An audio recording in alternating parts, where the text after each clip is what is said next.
జమిలీ ఎన్నికలపై త్వరలో అఖిలపక్ష రౌండ్ టేబుల్ సమావేశం నిర్వహిస్తున్నట్లు సిపిఐ రాష్ట్ర కార్యవర్గ సభ్యులు తాటిపాక మధు తెలిపారు. కాకినాడలో ఏర్పాటు చేసిన మీడియా సమావేశంలో తాటిపాక మధు మాట్లాడుతూ కూటమి ప్రభుత్వం 100 రోజుల పాలనలో చేపట్టిన కార్యక్రమాలను, వారి వైఫల్యాలను ప్రజలకు తెలియజెప్పేందుకు కార్యక్రమాన్ని చేపడుతున్నట్లు వెల్లడించారు. కార్యక్రమంలో సిపిఐ జిల్లా అధ్యక్షులు బోడకొండ పాల్గొన్నారు.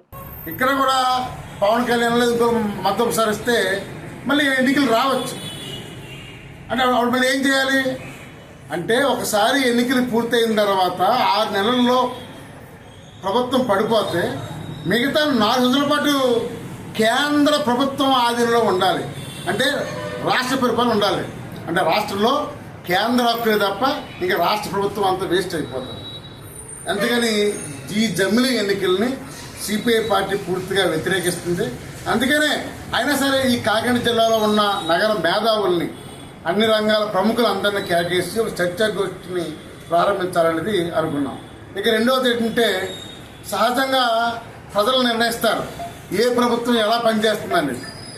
కానీ ఇది మంచి ప్రభుత్వం అని సర్టిఫికేట్ వేసుకుని స్టిక్కర్లు అంటిస్తున్నారు.